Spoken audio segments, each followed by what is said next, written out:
And greetings. Welcome to the Steve Deace Show here. Live and on demand on Blaze TV, radio, and podcast. That was hilarious.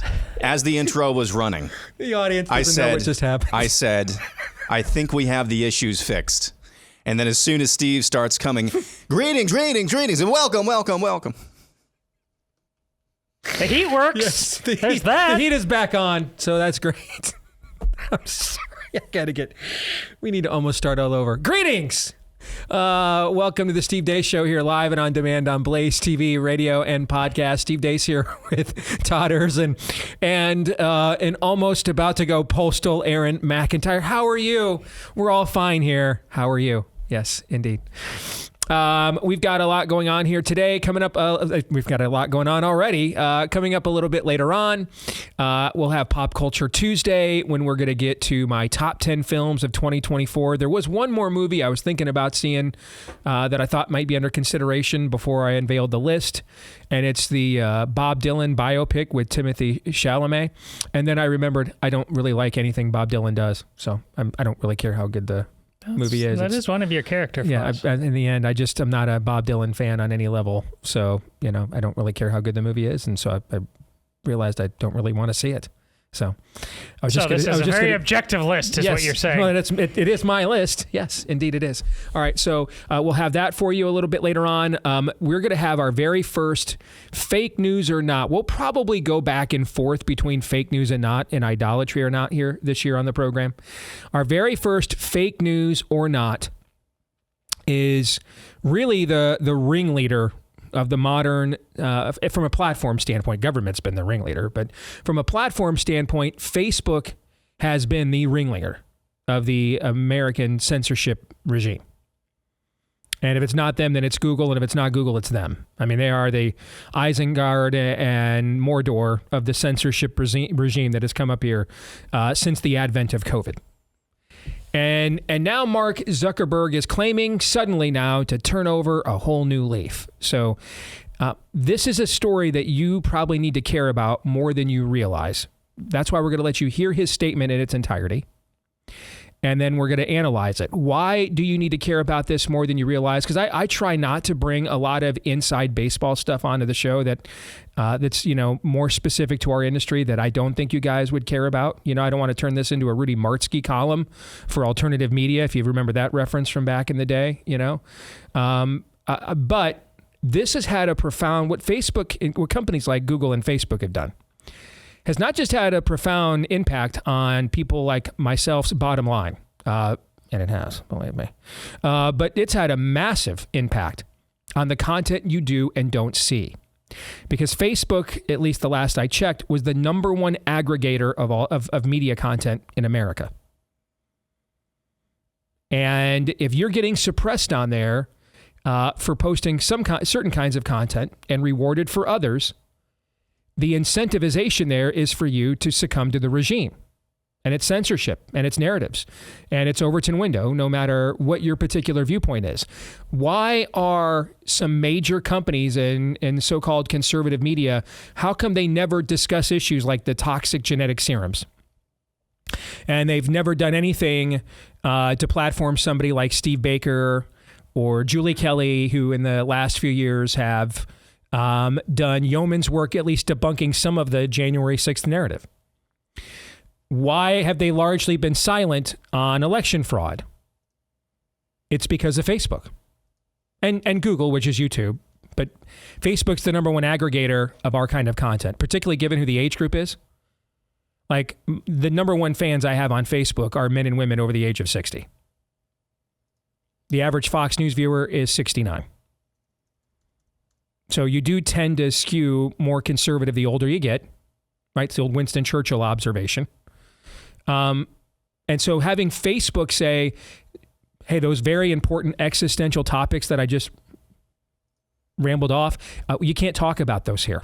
And if you do, you're going to basically get demonetized.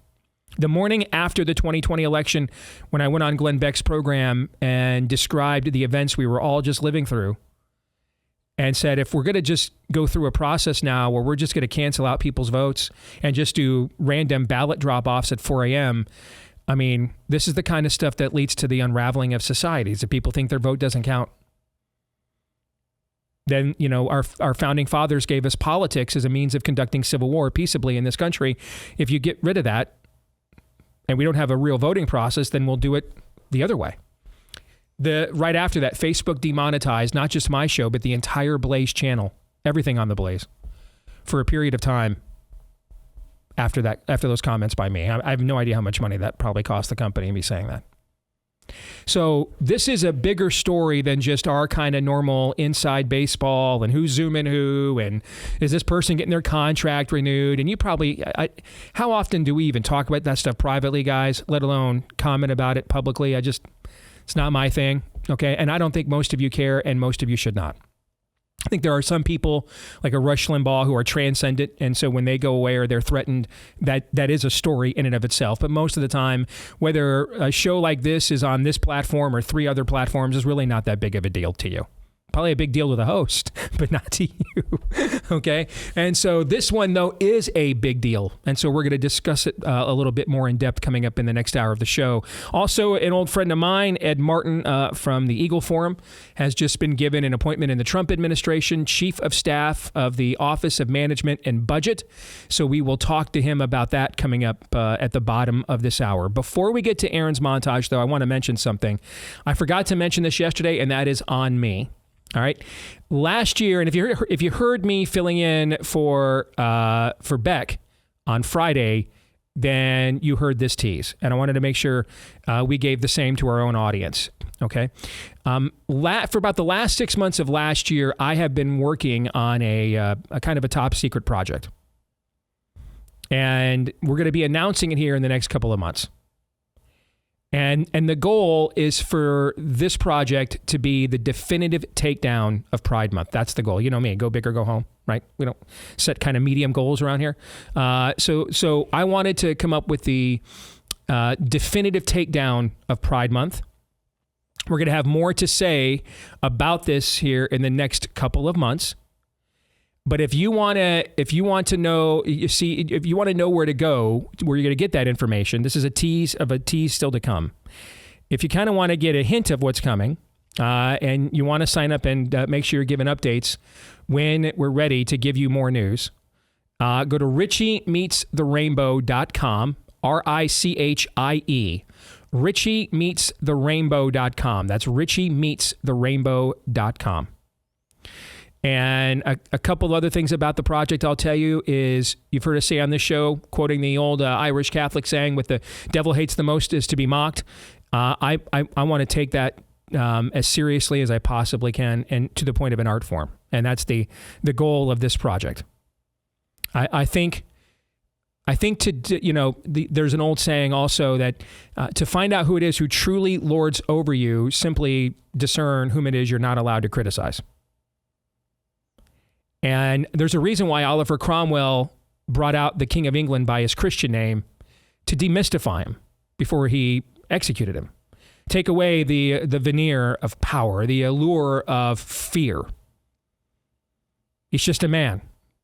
To quote the great prophet Rocky Balboa, he bleeds like I bleed. Indeed, he does. And I think we need to demystify this. It's a specter that hangs over our culture and has incited a ton of fear. And as a result, we have now put an entire generation of Americans at risk to this demonic worldview. So I'm going to punch it in the balls hard as I possibly can, because I'm only going to get one shot at this. And just to show you whether or not we did the thing, we couldn't find talent that would produce this product for us in this country.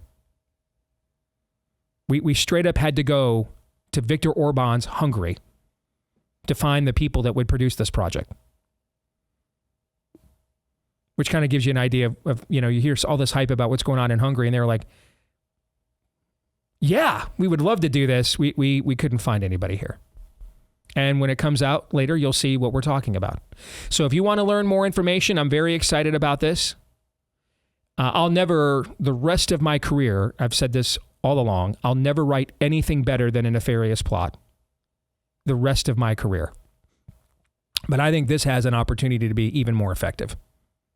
So go to richiemeetstherrainbow.com, Richie, R-I-C-H-I-E, richiemeetstherrainbow.com, and we're going to have more details on this for you here in the next couple of months. And with that, here's Aaron's rundown of what happened while we were away. What happened while we were away, brought to you by Shattering Glass Ceilings. The votes for President of the United States are as follows. Donald J. Trump of the state of Florida has received 312 votes. Kamala D. Harris of the state of California has received 226 votes. Kamala Harris presided over the certification of Donald Trump's landslide win in the 2024 elections. It's the first time a woman and person of color has certified the election she was absolutely freaking mogged in. It's the first time not a single congressional Democrat objected to the victory of a Republican presidential candidate since 1988. Canadian Prime Minister Justin Castro resigned yesterday. The betting markets favor Conservative Party leader Pierre Poilievre as becoming the next Canadian PM. Donald Trump Jr. went to Greenland this morning. Unemployed in Greenland! Whoops, wrong clip. Guys, we're here in Greenland. This is the founder, 1721. That yellow house with the red top, that was his original spot. That's where he moved. This is where it all started out here. Just incredible scenery. Super cool stuff. Trump Sr. continues to push for the acquisition of the island and dependency of Denmark, saying in a post on Truth Social yesterday, quote, "Greenland is an incredible place and the people will benefit tremendously if and when it becomes a part of our nation. We will protect it and cherish it from a very vicious outside world. Make Greenland great again."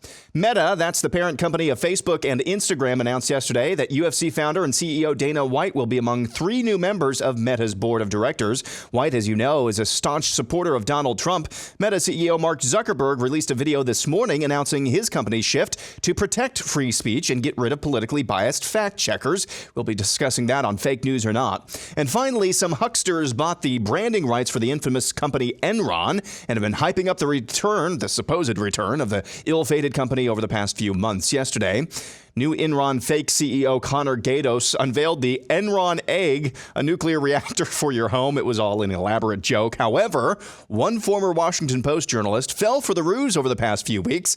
Here's Taylor Lorenz earnestly interviewing the fake CEO of the new Enron. The people of Enron lied for years. How do you regain public trust? I would define people, if by people you mean the 15 that went to prison.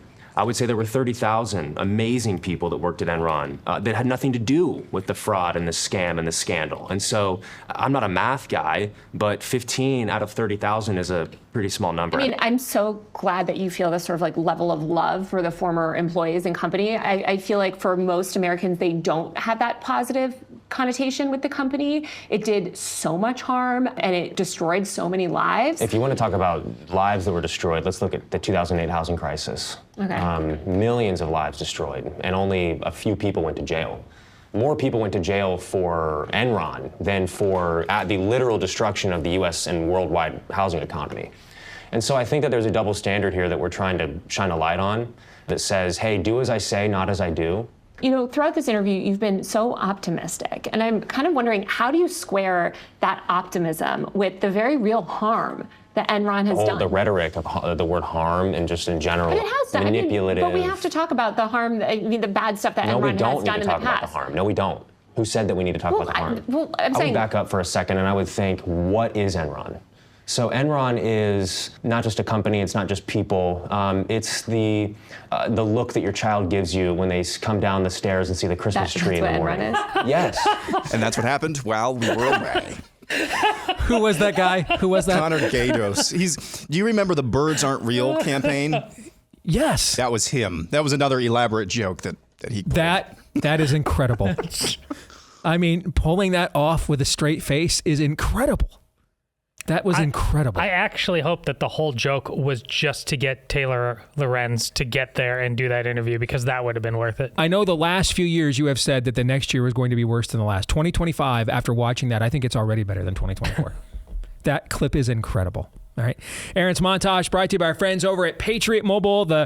We've won the election, but the fight to restore our nation is just beginning, and now is the time to take a stand and make that switch to Patriot Mobile that is helping to lead such a charge. They're America's only American mobile phone provider, and this offers you a way to vote with your wallet without compromising on quality or convenience. Patriot Mobile isn't just providing exceptional mobile service. It's a call to action to defend our rights and freedoms. And with Patriot Mobile, you'll get outstanding nationwide coverage because they operate on all of the 3 major networks. So if you've got service today, you can get your service with Patriot Mobile with a coverage guarantee. Switch within those 3 networks within their Meta network as often or as many times as you need to for free.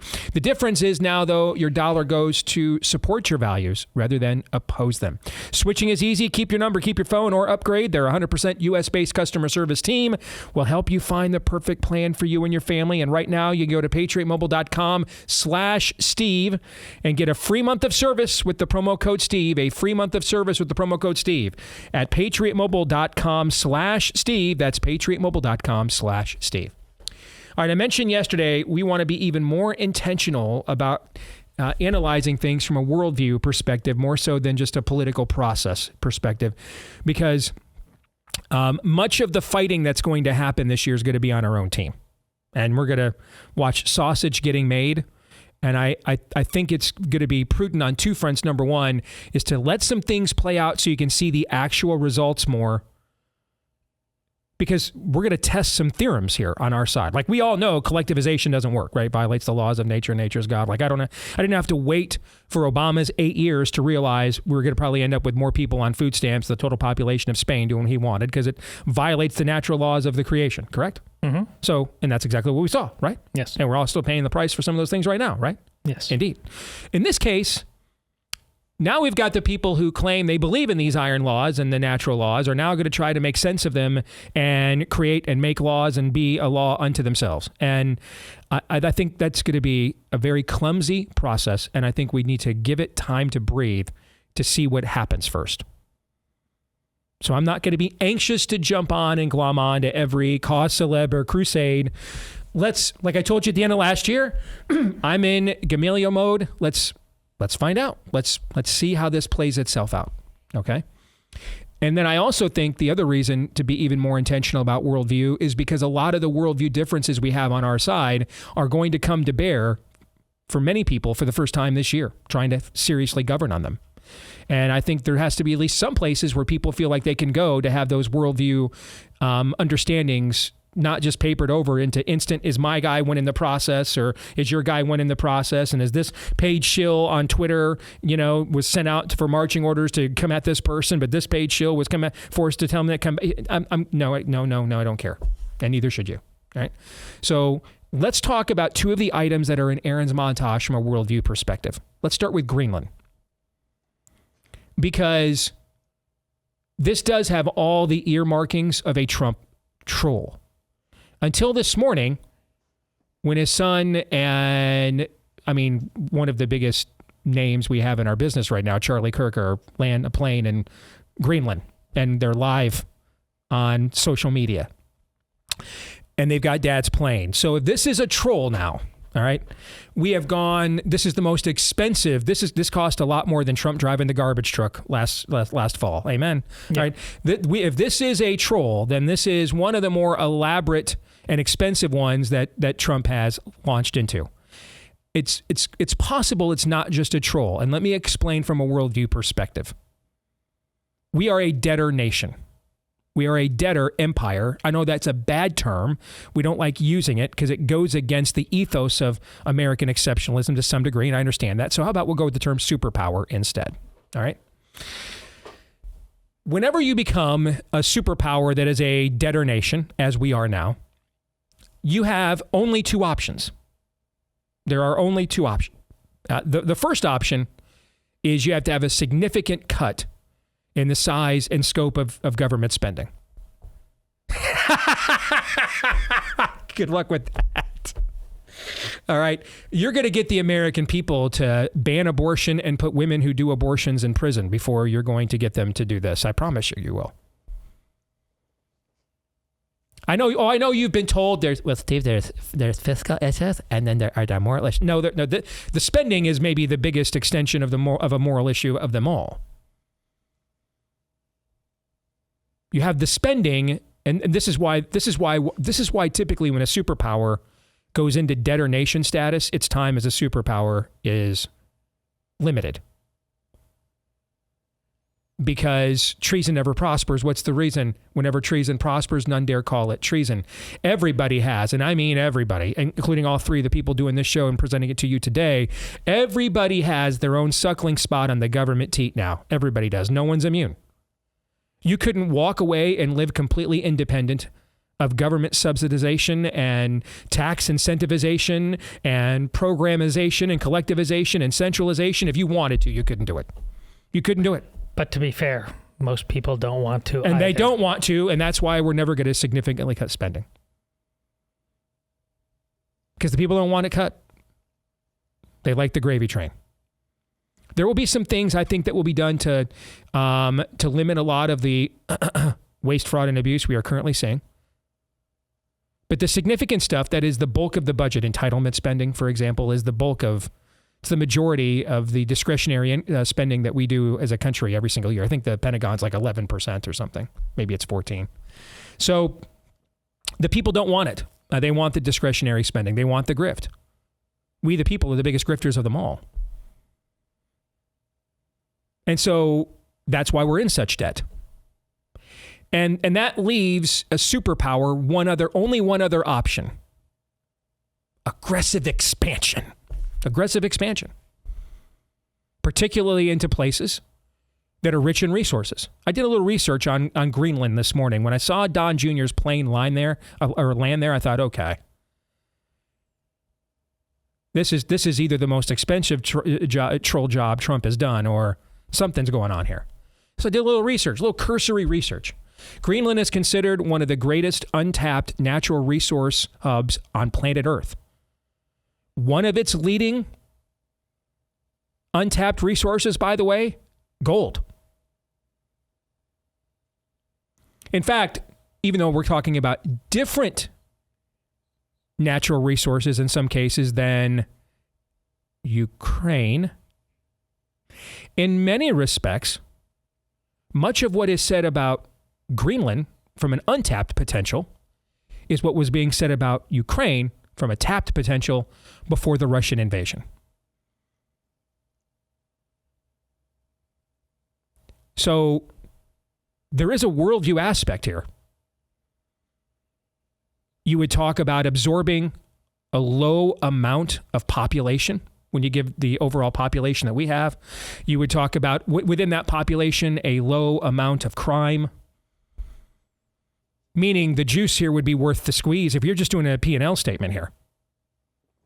The amount of resources that you would be able to tap into vis-a-vis the overhead that would go into the expense account. This one, folks, and if there's anything Trump knows how to do, it's a deal.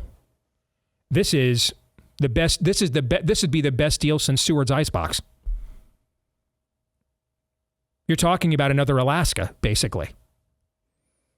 I mean, China has a near de facto monopoly on rare earth material extraction and processing. Yes. This would threaten that on some level. So maybe some of this is a joke. Maybe it even started out as one. But there would be real worldview reasons why you would want to do this. Any thoughts on this before I move on to point number 2 I wanted to address? I did a little of the same research this morning. I concur with your assessment in terms of both strategy and economy, but there's more of a...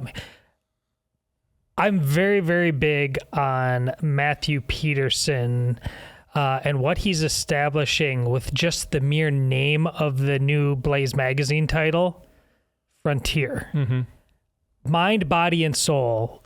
Americans are better when they are explorers. And this fits into that. There's a lot of wealth to explore in Greenland that is not currently being explored. Yes. One man's exploration is another man's exploitation. I guess it depends on whether you're the one that's getting the check or not, right? Sure. So it's exploration on our end. Okay. Exploitation if you're on the other one. All right. That brings me to worldview point number 2 I want to address. And this is with, I've always just gone by Pierre. How is it pronounced again? I believe it's Poilievre. Poilievre. Okay. Who's the likely next prime minister in Canada? I don't know anything about the guy at all, other than conservative parties outside of the U.S. in the West basically make Mitt Romney look like a John Bircher. All right? Like the Republican Party in the U.S. that we are railing against and attacking from the right all the time is the John Birch Society compared to what the conservative parties are in every other Western country. Except for the former Soviet bloc countries. Their conservatives are to the right of us now, okay? Because they're just one generation out of Marxism, so they all lived through it and remember it, okay? But the old West, the foundational, fundamental, old money countries in the West, their conservative parties are Mitt Romney. That's as far right as they go, okay? Susan Collins. And we're John Birchers compared to where they're at. I'm going to assume that's much of the case in Canada, because it is. Here is what Pierre has to do. And no one can rise above their own worldview. So I'm not going to advise him to actually just take on 4 or 5 existential issues at the same time. I don't believe the Canadian worldview is capable of that. You'll overload them. You'll get completely discredited, and something worse than Trudeau will be in there from the left party in the very next parliamentary elections you guys have. So I think this is where being wise as a serpent and innocent as a dove is really critical. Pick one. Pick one. And I don't know enough about micro and macro Canadian politics to know which one he should pick. Is it immigration? Is it the budget? Is it spending? But pick one. Pick one. And have an outright worldview clash between you and the other side on that one singular issue. Pick one.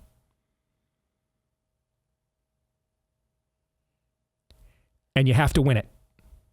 And if you don't win it, something worse than Trudeau, something wicked this way comes, and soon. If you go in there and just do typical Western conservative managerialism, something worse than Trudeau will come even sooner. You have to pick one substantive worldview issue. It's Milou, and is that the name in Argentina, correct? Milei, thank you. I always pronounce it wrong. So he's a hardcore Randian libertarian, but he's picked one existential issue, spending and regulation. All right? He's transforming the country.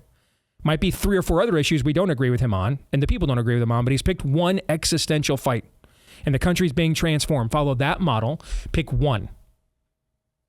And it's got to be one that touches almost every single household of anybody who would even consider ever voting for you. And you have to win it. If you just try to, we're going to manage this all better, we're going to Boris Johnson and just, who was the chick that came, Theresa May and all these other fake, conservative party leaders in the West, you're going to get reamed and set the stage for something worse than even Trudeau after the fact. Isn't that exactly what happened in the UK? Something even worse than the left they had before. Gentlemen, your thoughts?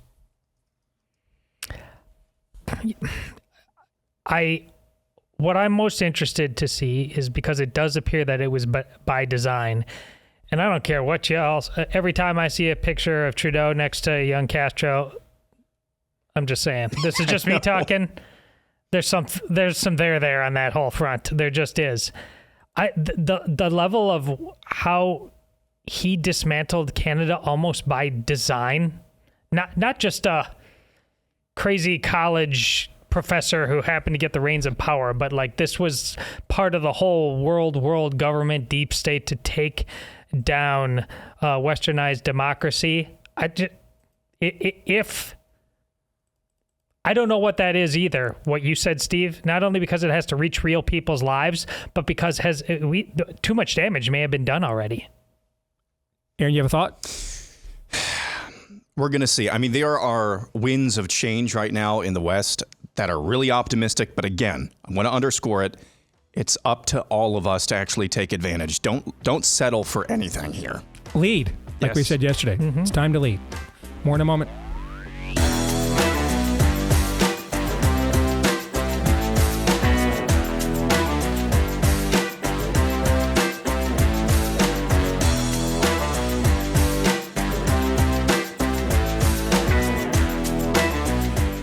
Well, I initially wanted this old friend of mine to come on just to give him a victory lap and congratulate him. And then, of course, we decided to have a massive budget fight even before the new administration takes office. So I guess I've got to get some substance in as well while we've got Ed Martin here. About to be formally of Eagle Forum and now Chief of Staff for the Office of Management and Budget, which is going to be ground zero between budget fights and Doge and other places. If you guys don't know Ed, let me just give you a huge endorsement.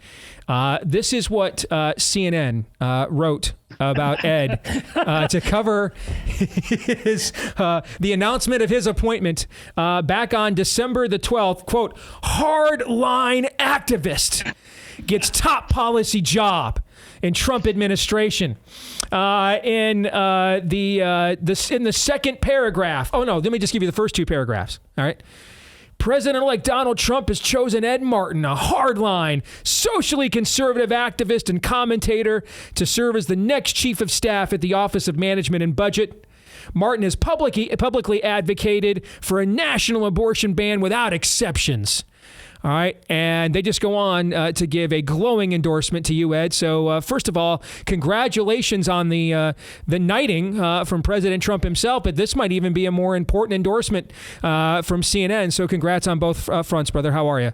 Well, thank you, Steve, and Merry Christmas and blessed New Year to you. And I like the way I'm sitting. You can see Phyllis Schlafly over my shoulder, and the one up top, I guess here, is her in the Illinois Capitol as she beat ERA back. And she, like you, Steve, is what I always tell people is a happy warrior, right? There's serious stuff at stake, but if you know the Lord, you know joy, real joy, not happiness, joy, and then you can be a certain way about these fights. And so it is a great privilege. I was invited to join Russ Vogt's staff, which he's our director of OMB. We got to get through the nomination. And he's a wonderful guy, a man of faith. Wheaton College grad, and I'm from St. Louis, as you know, and a lot of Wheaton College folks are down in the St. Louis area, so there's amazing people. So it's going to be really fun. As you point out, lots of fights over the budget, lots of fights over how we should spend money, what should happen, how we live up to our priorities of putting American people first, putting the Constitution first, and in my expectation, putting God and our family first. And so it's going to be really interesting to see an important time. And, in a couple of weeks, I'll report back, Steve, on how it is to be sort of inside the belly of the beast. But I would encourage people to watch OMB because when I was looking at this and thinking, should I go and help? I thought, well, you could be in the spokes of the wheel or you can be right at the center. And right at the center is the budget and the management of the budget, right? One of the problems with the deep state and the bureaucrats is they take the money, then they go do what they want with it. And so you don't even know what USAID does with hundreds and hundreds of millions of dollars that goes overseas. We know when they spend money on abortion promotion, that's sort of obvious. What we don't know as well is what they do with lots and lots and lots of our tax dollars in funding things across the country. And so it's going to be really exciting. Pray for me, Steve, and I'll look forward to talking with you more as we go through this coming years. You are an activist, but I mean, you are part of an organization like Eagle Forum and align with the late great Phyllis Schlafly because you're an ideologue. And we have been, and I mean that as a compliment. And I mean, most people would consider that's what I am, for example. And we have been having sort of these white paper blog, talk show monologue, in my case, debates on the right where let's do this if we got power, this is the best way to roll this back, and this is the best way to govern. But a lot of that, frankly, has been kind of glommed over, Ed, over the last 2 decades, really since Newt and the contract with America, I would argue. Maybe at first George W. Bush was serious about governing and then 9/11 happened and that was the entirety and the defining moment of the rest of his administration, obviously. And so, we've got some real policy and maybe political differences of how to follow policy and further it on the right that for several decades now have not really been ironed out. and have not really, they've been, written in practicum, but not practically done. And you're going to be now at the epicenter at some of these debates as well. And people that like each other. I mean, I had friends of mine who were in Congress on the opposite sides of voting for Mike Johnson for Speaker texting me and calling me last week. Okay. I had friends of mine in Congress and other people that were on opposite sides of the budget fight texting me and calling me the week before Christmas. This is going to be your life moving forward, kind of as the right figures out now. How do we go from quote unquote owning the libs to actually running a country that desperately needs governing? Have you contemplated the transition that'll be for you as kind of an ideologue now and now a guy that's got to put this stuff into practice now? Well, yes, and one thing Phyllis Schlafly taught us was that politics is where the action is. Like, you can say, hey, I want to do different things, but when in terms of changes, in terms of making things happen, politics where the action is at the local level, of course, at the state level. But right now in this world we live in, it is in Washington, D.C. And so, one, I felt and feel like this is the fight we have to have. And so that's one thing. I do feel like the Lord's has spun us all around. Early in my career, I was chief of staff to the governor of Missouri. I did some good things as a chief of staff serving him. I did some things that I learned from and can do better, I think, in this position. But what it comes down to in your what you described, Steve, is we do have an opportunity. And personnel is policy, the famous phrase, and we have to get good people on our team, and we're doing that. I can tell you, Russ Vought's team, what we're working on our office, really top-notch people that are in the right mindset. But then we have to go walk the walk, as you point out, and it's going to be a fight, right? It's going to be a fight on our own side. It's going to be a fight amongst our folks that believe in what we're doing, and then the left and the media. Lord knows, literally, Lord knows what they're going to do. So I have taken on the reality of that in my heart and in my mind, but I don't think we know quite what that is going to be like. I will say this. I think God had a plan in the sense that by losing the election or having Biden win in 20, we all went out into the wilderness and the country saw how really terrible things could be. I mean, Joe Biden loaded up the judiciary with DEI activists. That's what happened. He's bragging about it. Insofar as he knows what's happening, he's bragging about it, or his people are. And that's going to have an impact on our country going forward for a long time. And so being in the wilderness, the one blessing, I think, was people got a little clearer-eyed about who had done what in 45 in that tenure and what we need to do. And I think that includes the president. I know that there's been dissatisfaction at times with the previous Trump term and even the rhetoric, but what I'm seeing is real possibilities and probabilities of doing significant things to change the level. I always liked, Steve, your book. You got lots of books in your show and all, but Nefarious, when I first got that and I read that, very few people at that time would talk about evil in the world around us, right? Evil was something that we hear about on Sunday and all, but evil is around us. And evil doesn't always pick, like, I'm going to, murder somebody on the steps of the Capitol as a choice. They do things that get us to think it's okay to fund hundreds of millions of dollars for Planned Parenthood, hundreds of millions, like $750 million that we know of that Planned Parenthood gets. And that's evil doing going on all around it. That's the stuff that I think we've got to learn how to continue to get. And when I say learn how to continue to fight it, I mean, we have to sell it to ourselves and our neighbors over and over again. We have to be practical. Phyllis taught this about succeeding. David Daleiden years ago, Steve, you'll remember it. He had the videos of the Planned Parenthood people selling body parts, like negotiating and what it was. Remember Phyllis saying to me, that's a huge moment because the video is so visual. And yet a year or two later, she said, they beat it. Like the left and the pro-aborts beat that. So we've got to learn how to govern in a way that is going to also be compelling, but true to our roots. And it's maybe the challenge of my life for sure, but of our American history in a long time. Amen to every word. You said something I would be remiss if I didn't follow up, talking about your previous experience, chief of staff for a governor. And so lessons you learned. So share one with us if you don't mind. A lesson you learned from that experience that you think will behoove you here in this new job in the Trump administration.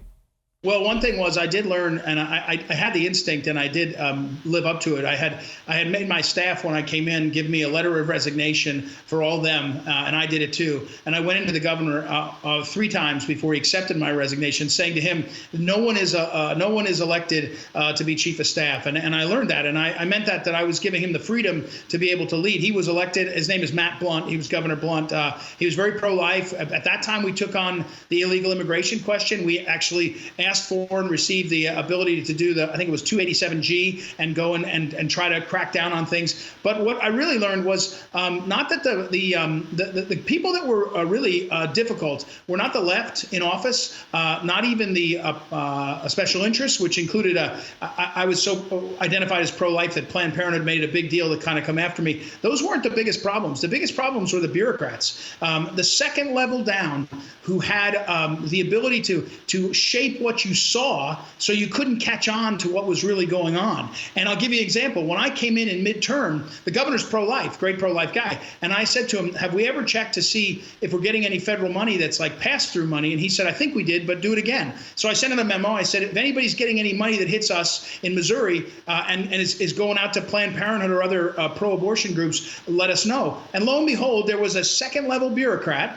who was getting money from the feds. We weren't tracking what it looked like on the line item, and it was going out to Planned Parenthood or affiliate. And so I called that guy in. I think it was a guy. I don't remember his name or her name even. And I said, his boss. And I said, you got 2 choices. That guy's either fired by the end of the day, or you're fired right now. You pick. And I said, it's up to you. And then we got rid of that guy. So the second level bureaucrats were really dishonest, but they were dishonest in a very clever way. And what I mean by that is, or what I mean the lesson was, is you have to be willing to play hard and true, but also smart and savvy. And I think Russ Vought, by the way, who's just an honorable guy, has that sense of, hey, we're going to do what we're supposed to do under the Constitution, but we're not going to be fooled by the bureaucrats. And that was a huge lesson. When I look back on it, I say the trial attorneys in Missouri were really difficult. The Democrats were difficult, but it was the bureaucrats that made us fail on some of our priorities because we weren't sure what we were seeing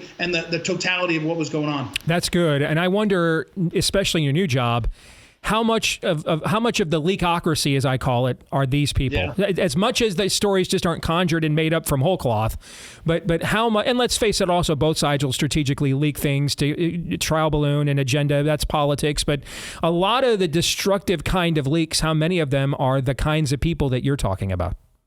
Yeah, one quick thing on that. I'm a big transparency guy, and the best way to be transparent is start from the beginning. Because once you're in office for a while, you make some decisions and you say, that's going to be hard for people to understand. Trust me, every candidate that runs for Congress says, I'm going to be transparent about my spending. And then they get in and they get their flights paid for by their official office, their travel paid for, their dog paid for, whatever, and suddenly they don't want transparency. So I think early on, one of the things we have to do is to try to create an environment where we're showing more, so that I agree with you, there's going to be leaks, but we're showing more and trying to drive the transparency on the front end, that we're going to be the ones transparent as a way to combat that.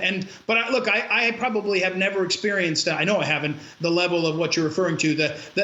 When America became so powerful in terms of Washington in the last 30 or 40 years, so much money, so much control over who wins and who loses, it became natural, meaning human beings are going to be sinful and be drawn towards the power. And so the power to decide all that is so big. There's lots of people that don't want to see that change, right? And so we're going to have to be real about that. And I think Russ Vought has a history of being such a straight shooter. I think we can kind of be the straight shooters on this, but we're going to have to live with that kind of stuff. And the one thing I will promise people is I'm just Irish enough that I don't mind a good fight. I mean, I'm not Mike Davis, but I'm Irish enough that I like to be upfront with people, and we're going to have to be upfront with people, and they're going to sometimes be our friends. You know this, and we can still be nice people, good people. We can still love each other. I love everyone. I love Nancy Pelosi. I always tell people that she's made in the image and likeness of God. I wish it wasn't so, but that's the deal. And therefore, but we also have to be honest. If you look, Steve, just to mention J6, I represented some J6 guys. I'm knee deep in that situation. How poorly those people were treated, American citizens and their families and lots of kids, by what they did, mistreated by the government, mistreated by the prosecutors, mistreated by Republicans who wouldn't stand up for them and wouldn't understand the game was being played. All that is true. And we have to hold each other accountable as people. It's not enough to say you are good, it was wrong. You have to hold people accountable. Otherwise, that doesn't mean much in the world we're in. And so it doesn't mean we're going to be on witch hunts, but it does mean we're going to be holding people accountable. And I believe, back to your leaking thing, one thing I got obsessed with, you may remember this, that's a bit of a strong word, but I was worried about, why did the gallows get built and used to make America look like people were coming for Mike Pence? It was a piece of artwork. It wasn't built to be a gallows. I found the guys that built it. I found the video. There were 5 men that came out and built it at 6:30 in the morning on the day of J6, and they were allowed to build it. It was past the code of what you're supposed to do on that day. No cops stopped them. No one did anything, and they built it. It was used by the reporters to take that iconic picture, and the rest of it, everyone knows it. Look at what they were doing, and that was an insurrection. It was all a lie, and the FBI can't, to this day, answer the question. I found the 5. I found where they got coffee.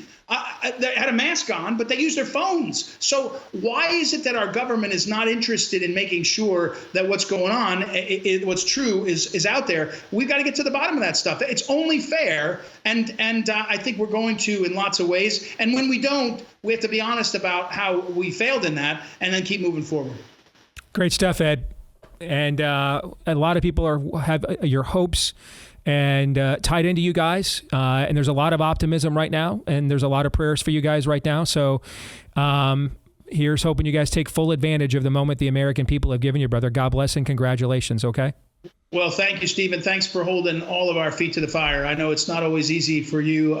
You get a lot of grief from people, but I've always appreciated it. Phyllis knew like you do that if you're going to speak the truth, it's not going to make you the belle of the ball all the time, but it's going to make you sleep well at night, and it's going to make you know that the future for you is going to be glorious in the kingdom. So I appreciate how you do what you do, and always glad to talk. You bet, man. Anytime. All right. God bless you, man. Thank you very much. Appreciate Thanks, it. Steve. You bet.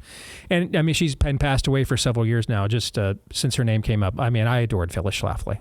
And one of the first national figures that really gave me some confidence and support was Phyllis. So, I mean, she's got a warm spot in my heart forever, for sure. All right, you guys' thoughts? What do you think? Well, you have a warm spot in Ed's because he said, I am absolutely swamped and I really don't have time to do this, but for Steve Deace, I'm doing it. So I think that speaks very highly of you. Yeah, I love the fact that second level bureaucrat, either you're fired or that you fire them. Mm-hmm. Consequences, folks. Feels like a conversation needs to be had a lot. That has to be part of the whole ball game. This is one of the reasons why I'm still very optimistic going into this year about this administration. Office of Management and Budget, no. That's where some of the best leverage is that you can use. And people like Ed and Russ Vought, they are serious people. All right, we'll come back. Is Mark Zuckerberg serious? And it matters greatly, the answer. We'll explain why next.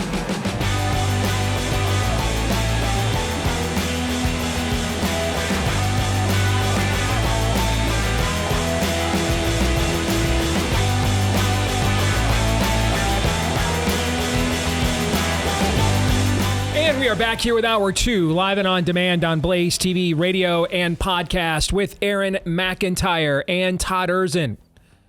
I am Steve Deace. You are you, and maybe one day we'll find out whom you are via the stevedeace.com inbox. You can email us there, steve@stevedeace.com. That's DEACE. Like us on Facebook, MeWe, and Gab. You can follow me at Steve Deace Show on X, Getter, Instagram, and TikTok. Yes. I think those are right. And then also you can find us on our new YouTube channel at Deace Show as well on YouTube. That's at Deace Show on YouTube. And please go and subscribe there. We had to start all over on YouTube because of all the censorship from them and Facebook, which we're going to be talking more about here in just a matter of moments. And then finally, if you like the podcast version of the show, if you wouldn't mind, leave us a 5-star review wherever you choose to podcast from, and then hit subscribe. Or if you're on iTunes these days, you got to click follow, and that will make sure every day that we do one of these episodes new, it'll show up there in your feed every single time.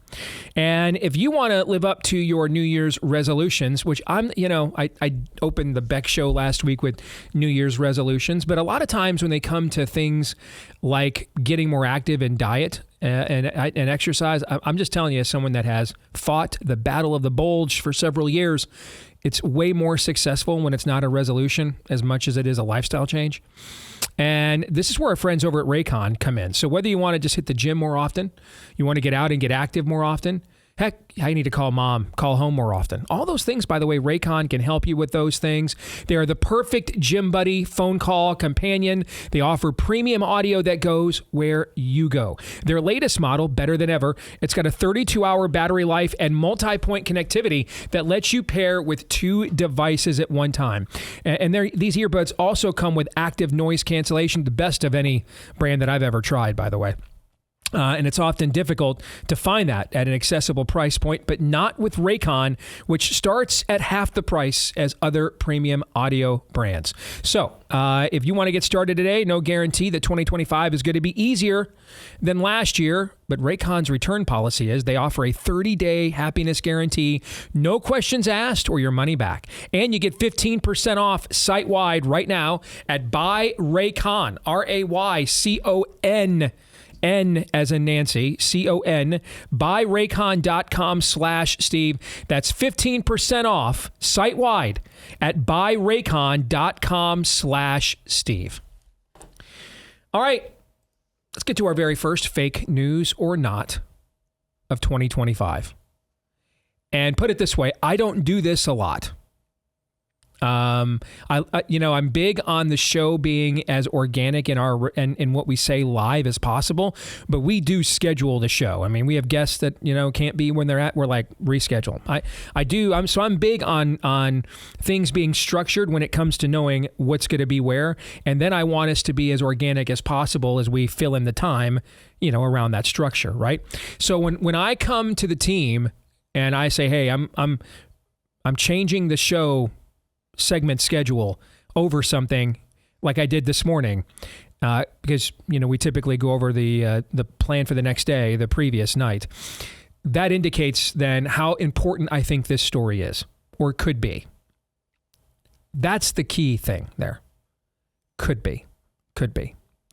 So, like I said at the top of the show when we teased this topic, I try not to indulge you guys in too much of the inside baseball. I know that, sometimes you'll find it fascinating if it involves people and personalities and platforms, because we know you guys aren't just listening to us all the time. You're listening to all kinds of other shows and stuff, and we do the same thing, right? So, some of you might be interested in that, but a lot of times it's just a glorified Rudy Martzke column. If you remember him back in the day, he wrote a column for USA Today Sports, and it was just all media chatter, and the media people loved to see their name in it, but like no one else cared, right? But this is inside baseball that I think has very real consequences, including in your world as a consumer. Because Facebook is the leading aggregator of content for alternative media, meaning we gather it, not the we in the media, but we as people, we gather it, see it, and share it more via Facebook than any other platform in the country. Well, Steve, I thought you said that X, or formerly known as Twitter, is the most politically influential platform in the world. It is in terms of where ideas get fomented, debated. The exchange of information, that is true. But only, even with all the growth Twitter has had under Musk, still less than 25% of Americans have a Twitter account. That's even higher than it was just a few years ago, by the way. It was around 20%. Right now, as Facebook's audience is kind of dying, literally, but still a little more than 75% of Americans have an active Facebook account. I mean, Facebook's market penetration is way beyond Twitter's. I'm going to have more on that here in a moment. But before we get into commenting on Mark Zuckerberg's vow to end the censorship regime at Facebook and what that may mean for both us as content producers and you as content consumers, let's hear from Zuckerberg himself. I want you to hear him in its full context and size up for ourselves and for yourself whether you think this is a sincere act of repentance, turning away from the former practice or not. Here is Mark Zuckerberg. It's about 5 minutes. Watch this. Hey everyone, I want to talk about something important today because it's time to get back to our roots around free expression on Facebook and Instagram. I started building social media to give people a voice. I gave a speech at Georgetown 5 years ago about the importance of protecting free expression, and I still believe this today. But a lot has happened over the last several years. There's been widespread debate about potential harms from online content.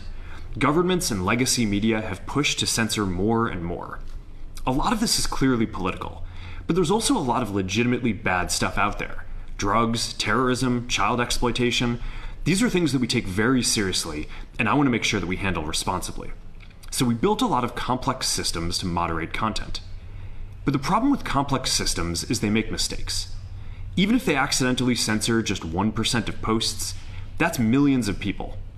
And we've reached a point where it's just too many mistakes and too much censorship. The recent elections also feel like a cultural tipping point towards once again prioritizing speech. So we're going to get back to our roots and focus on reducing mistakes, simplifying our policies, and restoring free expression on our platforms. More specifically, here's what we're going to do. First, we're going to get rid of fact checkers and replace them with community notes similar to X, starting in the US. After Trump first got elected in 2016, the legacy media wrote nonstop about how misinformation was a threat to democracy. We tried in good faith to address those concerns without becoming the arbiters of truth. But the fact checkers have just been too politically biased and have destroyed more trust than they've created, especially in the US. So over the next couple of months, we're going to phase in a more comprehensive community notes system. Second, we're going to simplify our content policies and get rid of a bunch of restrictions on topics like immigration and gender that are just out of touch with mainstream discourse. What started as a movement to be more inclusive has increasingly been used to shut down opinions and shut out people with different ideas, and it's gone too far. So I want to make sure that people can share their beliefs and experiences on our platforms. Third, we're changing how we enforce our policies to reduce the mistakes that account for the vast majority of censorship on our platforms. We used to have filters that scanned for any policy violation. Now, we're going to focus those filters on tackling illegal and high-severity violations.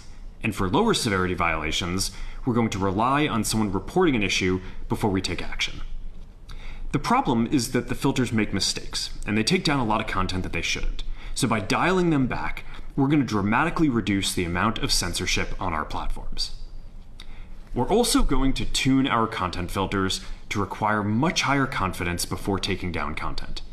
The reality is that this is a trade-off. It means we're going to catch less bad stuff, but we'll also reduce the number of innocent people's posts and accounts that we accidentally take down. Fourth, we're bringing back civic content. For a while, the community asked to see less politics because it was making people stressed, so we stopped recommending these posts. But it feels like we're in a new era now, and we're starting to get feedback that people want to see this content again. So we're going to start phasing this back into Facebook, Instagram, and Threads while working to keep the communities friendly and positive.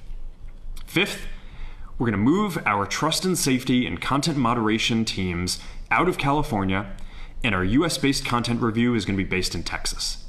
As we work to promote free expression, I think that it will help us build trust to do this work in places where there is less concern about the bias of our teams. Finally, we're going to work with President Trump to push back on governments around the world that are going after American companies and pushing to censor more. The US has the strongest constitutional protections for free expression in the world. Europe has an ever-increasing number of laws institutionalizing censorship and making it difficult to build anything innovative there. Latin American countries have secret courts that can order companies to quietly take things down. China has censored our apps from even working in the country. The only way that we can push back on this global trend is with the support of the US government. And that's why it's been so difficult over the past 4 years when even the US government has pushed for censorship. By going after us and other American companies, it has emboldened other governments to go even further. But now we have the opportunity to restore free expression, and I am excited to take it. It'll take time to get this right, and these are complex systems. They're never going to be perfect. There's also a lot of illegal stuff that we still need to work very hard to remove. But the bottom line is that after years of having our content moderation work focus primarily on removing content, it is time to focus on reducing mistakes, simplifying our systems, and getting back to our roots about giving people voice. I'm looking forward to this next chapter.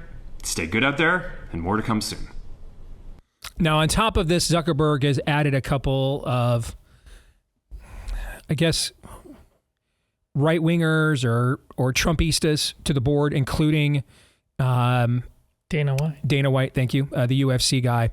So I have a lot I want to say about this. But first, Todd and Aaron, I want to get you guys' instant reaction just only to the statement from Zuckerberg itself for now. Who wants to go first? You know what my first reaction was? This is an AI deepfake. That was my first reaction. My prediction was going to come true already? Correct. Yeah, less than 24 hours later, your prediction would come true. Because basically every syllable of that is like catnip for right-wingers. That's what we want to hear. Mm-hmm. So again, I'm just taking the wait and see approach. I mean, even that lip service to Red America, flyover America, to MAGA America, lip service to Red America is better than what we had before. Now, I don't know if what's truly motivating this is, oh crap, half the country voted for somebody who is opposed or at least has been held up as the opposition, the enemy of my friends. I need to triangulate to the middle here. Or what could be happening is what I think you see from Elon Musk, which is crap. Civilization is at stake here. I'm seeing the dastardly trends, as Mark Zuckerberg just pointed out there, dastardly trends as far as free expression goes across the rest of the world. I need to do something to right this ship here and now. Otherwise, not only do I have some underlying principles, those might go bye-bye. My entire business might actually feel the pressure from this. I don't know what's motivating this, but we're going to find that out by letting this play out. Because, again, that entire video is just catnip for right-wingers. Mm-hmm. But I want to see if that actually, I'm not just going to trash this. I want to see how it plays out. Let it play out just a little bit. All right. That's well said, Todd. I am very conflicted along similar lines because just within what he says he's going to do, very, very good thing. But in terms of what we know he has done, this might be the fakest news I've ever seen. I feel like Billy Madison, there's a famous clip that you like about this is the dumbest thing I've ever heard. Yes. But with this... What you just said, yes. But this isn't it. This feels like that scene in Billy Madison, and this is with all the companies, too, are pulling back on DEI. Mistakes were made, you know. This feels like that scene where he's got to graduate through all the different grade levels, and a poor kid pees his pants. So Billy Madison, to be nice... as a grown man, pees his own pants and turns around to all the kids. He said, "See, guys, peeing your pants is the coolest now." That's what it feels like he's telling me right there. What an analogy. Let's make sure we don't bury the headline here. He's admitting the largest aggregator of content in America, Facebook, was engaged in open censorship. He's admitting to that. And this is not the first time either. We've had baby steps towards a moment like this from Mark Zuckerberg for years now. He's also admitting that it was at the behest of the U.S. government, which is a clear constitutional violation. There's got to be, maybe you can't go after these platforms because we still haven't declared what's their liability or lack thereof. You can certainly go after your government. I mean, I would think there's a class action lawsuit there somewhere against the federal government that is literally in violating Congress shall make no law, literally violating that in order to have these vehicles like Facebook be the instruments of their censorship, just like they didn't want to have the government send National Guard soldiers out there to inject your arms with the genetic serum, right? So they said, well, fine, you just can't work then at a major corporation without getting it, right? Notice that they keep using the corporations as the instrumentation vehicles of their tyranny. Notice this. There's another thing, another aspect of this, particularly when it comes to Dana White and these other two guys that were appointed to the board. Our colleague Oron McIntyre, and I think we've actually talked to him on the show about this, whether he was on the Deace group, but this concept of patronage in politics. Mm-hmm. So what was it? Was it Tractor Supply, one of the companies that Robbie Starbuck exposed their just heinous DEI practices? Maybe it was John Deere as well. It was one of those companies that he exposed last year. You know, a strongly worded letter, hey, we're not going to fund these parades anymore. Hey, we're not going to do this anymore. You know, strongly worded, we're ending our DEI practices. That's all well and good. I think it was maybe even the Coca-Cola thing or the Bud Light thing, until it comes as such a time where not only are we not going to do the DEI stuff, we're also going to appoint some of you to our leadership and fund your causes. That's when victory actually comes about. I'm just throwing this out there. Meta donated $1 million, right, to President Trump's inauguration fund. Now we're appointing Dana White to the board. That sounds like patronage to me. And now we're saying we're going to tuck tail and reverse policies that's been longstanding for over a decade.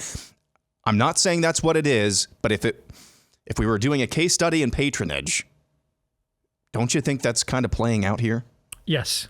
100%. Yeah, well, say that peeing your pants is the coolest now. Yeah. But whenever he admits this, he admits it multiple times in here, but it's always like, well, we kind of got on these coattails. Everybody decided tolerance was really important. Everybody decided that this was, and now things have gone too far. This is not, he needs to have sackcloth and ashes admitting it, and that's never happened. He was part of a coup against the American people on multiple fronts. COVID, January 6th, the election. You haven't even brought up Zuckerbucks. I mean, that literally became a term in American politics. And we're just, to his credit, we're just dumb enough and lazy enough and fickle enough. This is probably going to work on us. I will say this. That is more than anything you got from NIH, NIA, I can't remember. NIAID. Thank you, Fauci's department. CDC. It is, but FDA. we don't. We, like Ed Martin said, we never demanded. No one said either you're fired or you go fire the guy who did this. We still have not reached that point yet, which is why he's going to try to do this soft shoe nonsense. He should be there in lamentation, Steve, Old Testament style. Like, I will fund a class action lawsuit against the United States government for demanding my company censor you. If you want to sign up, go to this website here or go to join this Facebook group. You want to join the class action lawsuit? We're suing the federal government, and we're suing it for $1 billion for all the censorship it made me do. And you can sign up. Yeah, it's something like that. Let me quantify for our audience what this means to you and why we're so passionate about this on our end. Let me reset some things I've already told you. Facebook, as of a year ago, I don't know what the latest data is, but as of a year ago and for several years ongoing, has been the #1 aggregator of content in America. Your personal content, family content, political information. It's been the #1 aggregator of content in America on multiple levels. I have been dinged for major violations by Facebook twice in the last few years, where they came to me, cited me, threatened to take my page down, strike my page. One was over a joke, a literal joke. Okay. The other was over a New York Times article I posted. I didn't write the article. The New York Times did.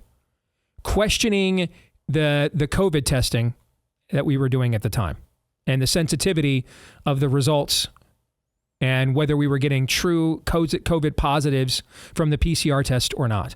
The New York Times wrote that piece, not me. I had a fact checker call me, email me. I had my page threatened to be taken away over this. Wasn't even a piece I wrote. Now, here's what you also need to understand. Because Facebook is the #1 aggregator of content, it is therefore also, if it's not #1, it is one of the main sources of revenue for people that do what we do for a living. One of the main. It is frankly a mere, and the other one, by the way, YouTube, which is the largest video search engine on planet Earth. Can you guys guess the 2 weakest venues that we have for this show and its distribution? Can you guess what they are? Those two. I can't even tell you, by the grace of God, how utterly amazing it has been that we have lasted as long as we have and even been as moderately successful as we have been with the amount of shunning and canceling and censorship we have faced from the largest content aggregator in America, Facebook, and the largest video search engine on planet Earth, YouTube. We get almost nothing. Almost nothing. I'm going to explain to you why. Because they force people like me to make a choice for people like you. And the choice is there are certain things that you cannot talk about. And if you do, you'll either get banned or the algorithm will crush your reach so much that you are what's called shadow banned. You're effectively banned. They didn't give you a piece of paper or notification that would give you any recourse against them, but they have just treated your account in such a way that it's essentially like you're not there. You're the stapler guy in Office Space. You're in the basement now, final stage. You've been moved to the basement with your stapler. That's what's been done to us. Let me give you a few of those items you're not allowed to talk about. The toxic mRNA genetic serums, voter fraud, and a belief in a disbelief of the results of the 2020 election. Counter whatsoever the narrative from the state on January 6th. Just a few. Those are just a few of the things you're not allowed to talk about. In other words, the things you're really the most interested in.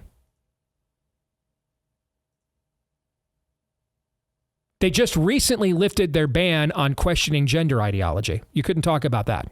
So that was on the list too. Now, if you're wondering why there are some major platforms on the right that never talk about the toxic genetic serums, never talk about the counter, never had on Julie Kelly and Steve Baker and others, and who's the filmmaker that did that really powerful document? Nick Searcy. Okay. If you're wondering why some major platforms on the right have never had any of these people on about the work they've done debunking and unraveling the January 6th narrative, I'm answering the question for you right now. It's not that they don't know that these shows exist, these people exist, they do. If you want to know why they were just adamant, we got to move on from the voter fraud, because they're making millions of dollars through Facebook monetization, millions. And that's the choice. And they're great on other issues. You might even notice, man, they really go to the mattresses on the issues that Facebook does let you talk about. That's kind of the counter. They get really based on that stuff, but they don't talk about those because you'll get demonetized. That's the deal that has to be struck. I'll just tell you why. There's two reasons why I'm not a millionaire doing this. Myself, I'm just really not all that likable, if we're being honest. Facebook and YouTube censorship are the other reason. One I can't control. I am what I am. The truth in and of itself usually is pretty unlikable. But the other I have no control over. And that's what they do. And a lot of people are forced into making a choice. And that choice is, how good of a living can you make doing this, provided you avoid certain topics that are verboten? And then your conscience will justify it by, I'll just go to the mattresses on the things that they do let me talk about. Maybe you've noticed a pattern. You guys are smart. Maybe you've noticed there are people who are absolutely like militant on like the DEI racial agenda stuff. Because for now, nobody got pinged for talking about that. But they act like they've never even heard of January 6th, the date. Never happened. Don't know what an Ashley Babbitt is. This is why. I'm telling you why. I'm answering the question for you if you've ever wondered why. This is why it should matter to you. We are put in this position because of people like Mark Zuckerberg. Because of people like those who used to run Twitter. Because of Google, which also owns YouTube. They put us in this position. That's the choice. And so when they tell you, Steve, complex systems sometimes make mistakes. They always made mistakes Correct. In our direction. Yes, they never go the other way. Have you ever noticed that? By the way, they're the complex system, dude. You're either, the theme of our year is lead. This is either the company you started and you're the CEO of, or it is not. So run your company. I don't want to hear any more about staff, anything else. Run your company. You're in charge or you aren't. But you need to understand that this is why. The amount of revenue that, if you take people like me and multiply us in this industry, the amount of revenue that we have not achieved because of the censorship of just Facebook alone would be incalculable. We'd be into the 7 or 8 digits.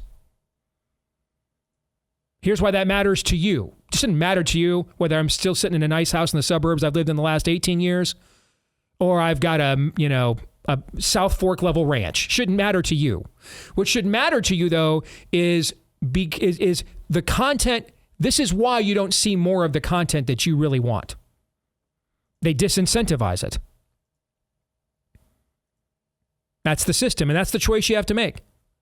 You can continue to pursue truth all you want, but we're going to have your reach will be limited, as will be your income potential, and it'll probably hurt the company that you're platformed by.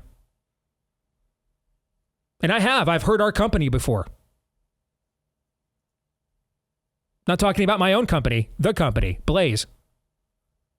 Or you can just decide to self-censor in accordance with our guidelines, and then the check always clears. The censorship by Facebook alone has been an incalculable detriment to truth in America just the last few years. Just the last few years. Let me put another number on it for you. Speaking of the last few years. So I mentioned to you before, Facebook has about 75% market penetration in America. About 75% of Americans have a Facebook account. Twitter is about 25%.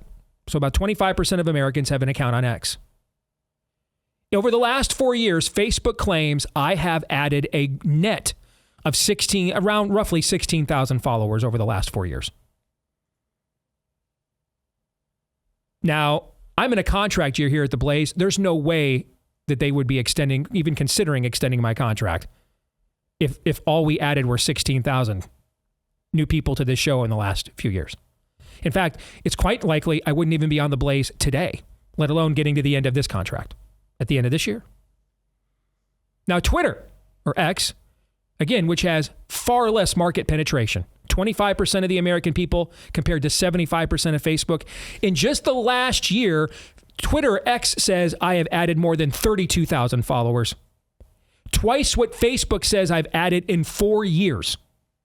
Twitter says I've added in just the last year with, again, 3 times less market penetration than what Facebook has. There simply are not a lot of people or a lot of companies that can afford to make the kinds of choices that Facebook makes us make. That's just the reality. It takes a lot of people to pull off networks like this, a lot of staff to pull off a concerted coordination of shows like this. All those salaries, all those benefits, all those insurance, health cares. And it's not easy just to say, you know what? We got a company of 100, 300, 500 people, whatever it is. We're just going to pay everybody less and not do what Facebook wants. That's just, you're asking too much of people. These things aren't cheap to produce. So this is not sufficient atonement for Mark Zuckerberg. The best we can hope for is that it's a start.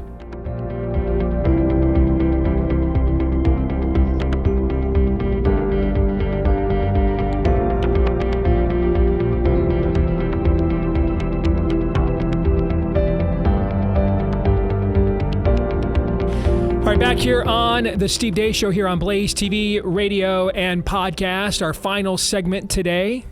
Let's switch gears and get to our first Pop Culture Tuesday of 2025, shall we? And typically that is, and it will be again this year, my ranking of my top 10 films from the year before. And as I said at the top of the show, I was going to go out and try to go see the Bob Dylan film with Timothée Chalamet. And then I realized I don't really care for Bob Dylan, so why am I doing this? I don't care.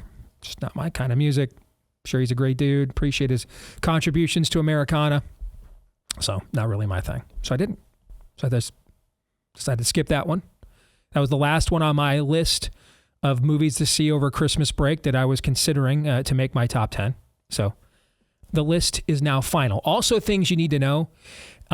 Because of where I live, there are some movies that get released limited in major markets across the country right before Christmas to be eligible for the Academy Awards, but they don't get to where I live until late January. I count those when they're released in my area is the year that I count that they were released. How can I review a movie from another year if it was not in that year in my community? See what I'm saying? Mm-hmm. Right. So just because there's always, you guys, I know, there's there's a percentage of you that if I get anything wrong or technically incorrect, you love to email me and tell me. So I'm just letting you know up front. All right. So one of these movies in particular, technically it'll say in its IMDb page, it's a 2023 release, but it did not come to my market until the first quarter of 2024. So therefore it's a 2024 movie to me. So thank you. Is that all right with you, Mr. Ombudsman, for me to do it that way? All I know is you never went to see Lincoln because it's got Daniel Day-Lewis in it. So there's any number of reasons why a movie that should be on any top 10 list will not be on yours. He does freak me out. Now, I eventually did see it about a year later on Netflix. It's I thought I told you, didn't I? No, I don't think so. I eventually did see it when it came out to Netflix, and I thought it was absolutely terrific. That reminds me, by the way, before I forget, next week, Pop Culture Tuesday, you guys need to see the Zodiac Killer docuseries on Netflix. We're going to talk about it. It's fantastic. Don't. Amy and I watched it last night. It is fantastic. Okay. I thought you said this year was going to be better. It is. This is better. This is better than the UFO ones I wanted you guys to. Is it? America? I promise you when you see this, you're going to be like, this was fantastic. I promise. I'm not going to spoil anything, but you have to see it. It's great. And we're going to talk about it next week. So try to see it by next Tuesday. All right. All right, let's get to it. My top 10 films of 2024. All right. Let us begin at number 10. I'm going to put Reagan here. And I went back and forth with several movies to put here. And if I'm going to be brutally honest, I try to be as often as I can, in terms of the quality of production, those films are superior to Reagan. So why did I put Reagan here? Because there were few films I saw this year that touched me and impacted me as much as this one did. And the reason why those other films are probably superior that I considered for this spot in terms of their quality of production are superior to Reagan is because they were made for way more money than Reagan was and that you could raise to make a Reagan. But the quality of performance of Dennis Quaid to play Reagan through several different eras, and especially when we get to the third act of the film and his performance of Reagan as president, those are the best scenes in the film. It's almost like they saved almost their entire production budget to like nail the scenes of his attempted assassination. Mr. Gorbachev, tear down this wall. I mean, sitting in the theater, I mean, I lived through this as a kid, but sitting in the theater and and re-experiencing it in this movie, I mean, it made the hair on the back of my neck stand up. And it also, the whole motif that you saw me run with at the end of 2024, we used to be a great country once, talking about how things used to run and what used to trend. And that all came from me seeing this movie. I mean, I walked out of this film in, Reagan's famous 84 re-election message, Morning in America. I walked out of this film mourning for America. Like I felt like I had been at a funeral to a country that is gone and no longer exists. And so there just are a few movies I saw this year that emotionally produced the reaction in me this movie did. And so that in the end, I thought mattered more than the fact that a couple of movies that are probably better made because they were given 2 to 3 times more of a budget should get the spot instead. Thoughts? I haven't seen it yet, but you've reminded me that I need to. All right. Number 9.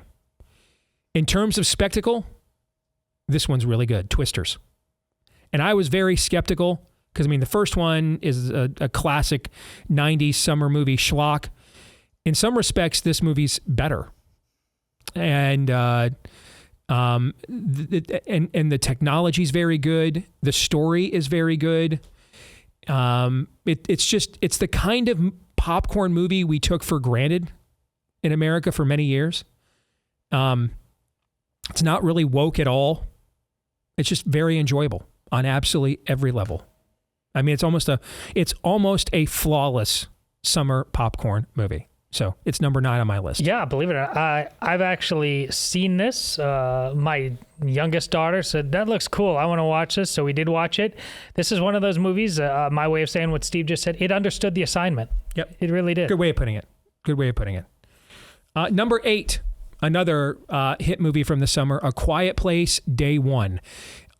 This has been an extremely successful series from John Krasinski, this is kind of his baby. This one takes us as a prequel now. Where did these beings come from? What happened to the Earth when they arrived? The chemistry of the two main actors whose names escape me, sorry, in the film is spectacular. The film also does a powerful job when the convenience and the comfort that Todd rails against all the time, when that is completely taken away from us. What is it that we value then? When all the distractions are gone, what is it that we value then? And it's actually in a church, in a powerful scene in this movie, where they come to that realization of what really matters most in life. It's not as good as the original. It's definitely better than the sequel, which was very good too. So it's number 8 on my list. I loved the original. I think you make me want to see this one. Based on what you just said in terms of that church scene. I'm kind of very leery right now about expanded fictional universes and people getting drunk on them, so that's why I haven't seen anything after the first one. But I might see this one based on what you just said. All right, number 7. A sequel about a decade in the making, and I would have, if you'd have told me this is going to be on my top 10 list at the beginning of this year, I'd have said no way. First of all, given the trajectory of Pixar coming into this year, where they just seem bound and determined to sully one of the gold standard automatic box office hit brand names with what's happened in the last few years with that company, I would have said the attempts that they will not be able to resist the temptation to woke this. All right, a female going through emotional puberty changes. I mean, there's just no way. That is just. I mean, that is putting Bill Clinton alone in a room with a willing intern and saying, "Keep it clean, fellas, hand check." You can't, there's certain things you can't ask of people. The temptation's too great. All right. It's like sending me over to the pumpkin spice farm and saying, "Steve, count the calories." Never happening, guys. Don't put me in that position. What do you think? How do you think this was going to go? The scorpion will sting. Okay. That's why I didn't watch it. I just thought there's just no way after their current trajectory. And I loved the original. But on their current trajectory, there is no way we weren't going to get stuff about periods and everything. I mean, no way that they could resist this. All right. Then my wife went and saw it. Then you went and saw it. All right. And I'm like, okay, later in the year when it comes out on Disney, I'll watch it. I did over Christmas break. I thought it was absolutely fantastic. You guys were right. It was absolutely fantastic. I did see this when it came out on streaming, and it was very good. It was old Pixar. It was. In the end, they come to the conclusion, the emotions come to the conclusion, we can't control her. That's the conclusion they come to at the end. Don't want to spoil it for you. But if you were worried about the same thing I was worried about, the conclusion they come to is she has to be her own person, not controlled by her emotions. That's the conclusion they come to at the end. Yeah, my jaw dropped. My 4 daughters and I went to see it at a outside drive-in movie theater in Newton, Iowa, before my oldest had to go back to college. And I prepared them. They're all old enough now, like, this may be a bleep storm. Yep. And we were all like, that was great. Yep, it was. All right, now the next 3 movies are all movies I debated where to put them or even to put them on the list for various reasons. Okay. Number 6, Nosferatu, is the best vampire movie Hollywood has made since Francis Ford Coppola did the most faithful adaptation of Bram Stoker's Dracula. If you know the story, Nosferatu, Bram Stoker's book had not gotten into common use yet. So filmmakers in Germany made a silent film called Nosferatu, essentially doing the exact Dracula story, just changing a couple of things and names around to avoid copyright infringement. It's considered maybe the greatest silent film ever made. Certainly the first great horror film ever made. And so Robert Eggers, who did a terrific movie called The Witch, if you're into that genre. Another movie I think people like way too much called The Northman. It was just okay to me. And then another movie I absolutely hated, one of the worst movies I've ever seen in a theater, and it made me fall asleep, called The Lighthouse. So he's been kind of hit or miss. This movie is a masterpiece. It is the best looking visual film I saw all year. By itself, not even close. The movie, from a worldview standpoint, also shows the danger of opening yourself to the occult. That's kind of the touchstone of where the vampire comes from here. There are other elements of this film that deserve its R rating, and so it's certainly not for everybody here. But it's a truly great film. So this is kind of the trade-off with Reagan, where it's got a great message, may not be a great film, but the message is great. In this case, doesn't always have the great message, but the film, although the message isn't as bad as you think, it's just how we get there can be, there's a reason it's rated R, okay? But this is a truly monumental film. It's one of the best made horror films of the last few years, and that's why it's such a big hit. Yeah, not my jam, but I understand that from a craftsmanship perspective, you got to nail this one like you do other movies, so good. I mean, if you ever wondered, it took a silent film and it brought it into the modern age. It has the vibe of a silent film, but you feel like you're also watching a modern movie at the exact same time. So props to Robert Eggers for that. All right, number 5 on my list is Wicked. Wicked is a terrifically made film. I mean, in terms of the craftsmanship of the film, the music, the cinematography, the acting. If it weren't for Nosferatu, this would be the most visually stunning film that I saw last year. I mean, Jeff Goldblum as the wizard. I mean, if that is like, if fans got together on a Reddit page and just cast a movie, that's the name they'd come up with, right? It was perfect. My problem is I hate the story. And I say this as a massive Wizard of Oz fan. In general, I don't like retconning villains as victims, just as a general device, not my thing. And that's a big part of this, okay? So where to rank it, I was, my wife's a huge fan. I'm not. But there's no mistaking the fact it's an incredible film and belongs on this list somewhere. My wife and my 4 daughters loved it, and 3 of them have seen the play, and they said it's faithful to it. It is. I took my wife to see it on Broadway for our anniversary several years ago, and it's very faithful. Number 4 is a movie I've debated a lot. This is the best horror film that has been made since Hereditary, and that was in 2018, and that's Long Legs. This is one of the few truly scary movies Hollywood has made. Truly scary. Nicolas Cage is incredible in this. But if you go back and watch the review that I did of this film in June when I warned you not to see it, it's the most overtly demonic film. We're not talking about depiction of evil. This glorifies it. And I don't care what Oz Perkins, the son of Anthony Perkins, the guy who played Psycho, it's his first major film. I don't care what he claims. Maybe he even thinks that's what he believes. But if you watch this film, it is a glorification of evil. But there's also no mistaking. Essentially, the film's story is that a demon uses the church as cover to invade people's homes to murder them. Let a demon into the home because he's masqueraded as the church. I can't deny it is a great film. Just don't see it. Number 3. These were always going to be my top 3 films. Bonhoeffer is a Darkest Hour level film. It is by far the best movie when you take both production value and story that Angel Studios has made. And the message is right on the money for what we need it to be hearing and discussing at this point in time. We can debate the theological precision of Dietrich Bonhoeffer like we can any great luminary in church history, okay? And some sins are more than others, but we cannot debate the impact of the message of this film and the warning it sends to a stoicized, compromised, complacent church and what happens to a culture once that occurs.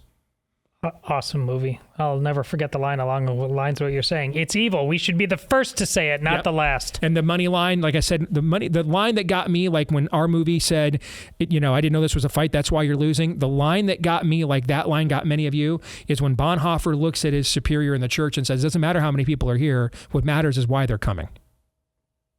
Number 2 on my list. Now, this is technically a movie from last year, but didn't get to my market till early in 2024. The Zone of Interest.